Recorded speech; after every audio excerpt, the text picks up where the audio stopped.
সামনেও কেউ যদি এদেশের মাটিতে ইসলামকে কলঙ্কিত করতে চায়, তাদেরকে হুঁশিয়ার করে বলে দিচ্ছি, এদেশ কোনো ভেসে আসে নাই, এদেশের মাটিতে ইসলাম পতিত রয়েছে। কেউ যদি ইসলামকে মুছে দিতে চায়, বরং তারা এই বাংলার মাটি থেকে মুছে যাবে, মুছে যাবে, মুছে যাবে।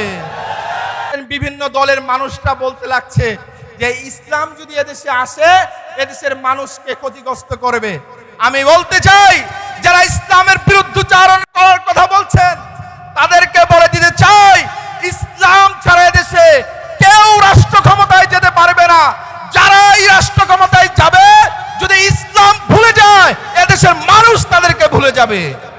ইসলামী আন্দোলন বাংলাদেশ মাধবদী থানা শাখা কর্তৃক আয়োজিত আজকের এই বিশাল গণসমাবেশের সম্মানিত সভাপতি উপস্থিত হয়েছেন আমাদের রাহবার ইসলামী আন্দোলন বাংলাদেশের সিনিয়র নায়েবে আমির বাংলার বীর মুফতি সৈয়দ মোহাম্মদ ফয়জুল করিম শায়েখে চরমোনাই।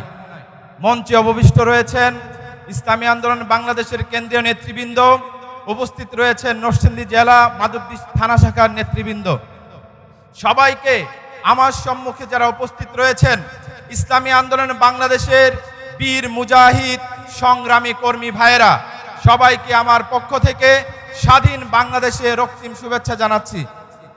প্রিয় বন্ধুগণ, আপনারা জানেন কিছুদিন পূর্বে এই বাংলাদেশ একটি স্বৈরাচারী শাসন ব্যবস্থা থেকে বাংলাদেশের ছাত্র জনতার গণ অভ্যুত্থানে আমরা একটি নতুন বাংলাদেশ পেয়েছি, ঠিক কিনা বলেন?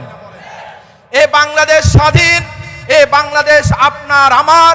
এখন এমন একটি পরিস্থিতি তৈরি হয়েছে, আমরা বলতে পারি এই বাংলাদেশ কারো একার নয়, এই বাংলাদেশ কারো বাবার নয়, আমাদের সবার। চিল্লায় বলেন ঠিক কিনা? এই পরিস্থিতিতে আমরা একটু পিছনের দিকে তাকাতে চাই।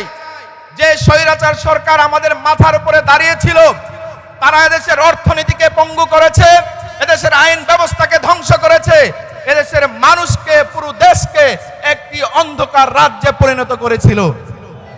আমরা আর অন্ধকারে যেতে চাই না। আমরা বলে দিতে চাই, এদেশের ছাত্র সমাজ রক্ত দিতে শিখেছে, এদেশের ইসলামী তৌহিদি জনতা রক্ত দিতে শিখেছে। তারা আর কখনো কোনো স্বৈরাচারকে দেখতে চায় না, তারা দেখতে চায় দেশপ্রেমিক ইসলামী সরকার।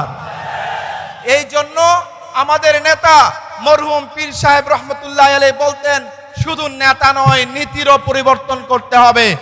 অনেক নেতা দেখেছি, আর সময় নেই। অনেক নীতি দেখেছি, এখন একটাই নীতি, এই বাংলাদেশের পরিবর্তন করতে হলে ইসলামী একটা নীতি, যেই নীতি বাংলাদেশের মানুষের ভাগ্যকে পরিবর্তন করতে পারে। প্রিয় বন্ধুগণ, আমরা দেখেছি সেই স্বৈরাচারী সরকার শুধুমাত্র দেশকে অন্ধকার রাজ্যে পরিণত করে নাই, তারা একইভাবে ইসলামকে রাষ্ট্র থেকে বিচ্ছিন্ন করতে চেয়েছিল। আমরা দেখেছি আমাদের বাংলাদেশের সংবিধান থেকে ইসলামকে মুছে দেওয়ার চক্রান্ত হয়েছিল, কিন্তু তখন আমাদের নেতৃত্ব পীর সাহেব চরমোনাই, শাইখে চরমোনাইয়ের নেতৃত্বে এদেশের তৌহিদি জনতা মাঠে ময়দানে ঝাঁপিয়ে পড়েছিল, বাধার প্রাচীর তৈরি করেছিল, যে কারণে তৎকালীন স্বৈরাচার সরকার ইসলামের দিক থেকে মুখ ফিরিয়ে এনেছিল, ঠিক কিনা বলেন? সামনেও কেউ যদি এদেশের মাটিতে ইসলামকে কলঙ্কিত করতে চায়, তাদেরকে হুঁশিয়ার করে বলে দিচ্ছি, এদেশ কোনো ভেসে আসে নাই, এদেশের মাটিতে ইসলাম পতিত রয়েছে। কেউ যদি ইসলামকে মুছে দিতে চায়, বরং তারা এই বাংলার মাটি থেকে মুছে যাবে, মুছে যাবে, মুছে যাবে।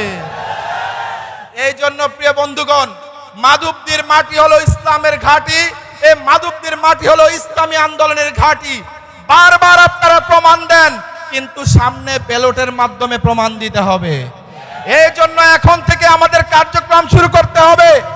ঘরে ঘরে ইসলামী আন্দোলনের দাওয়াত পৌঁছে দিতে হবে, মানুষকে বুঝাতে হবে ইসলামী শান্তি, ইসলামী দেশটাকে শান্ত করতে পারে।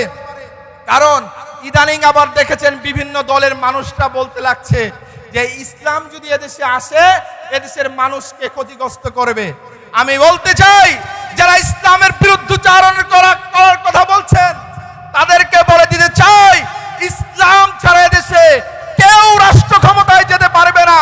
যারা এই রাষ্ট্র ক্ষমতায় যাবে, যদি ইসলাম ভুলে যায়, এদেশের মানুষ তাদেরকে ভুলে যাবে। এই আহ্বান রেখে আগামী দিনে ইসলামী আন্দোলনের পক্ষে সকল জনমত গঠনের জন্য, জনগণের দুয়ারে পৌঁছে দেওয়ার জন্য আহ্বান রেখে আজকের মতো বক্তব্য শেষ করছি। বাংলাদেশ জিন্দাবাদ, ইসলামী আন্দোলন বাংলাদেশ জিন্দাবাদ। আসসালামু আলাইকুম ওয়া রাহমাতুল্লাহ।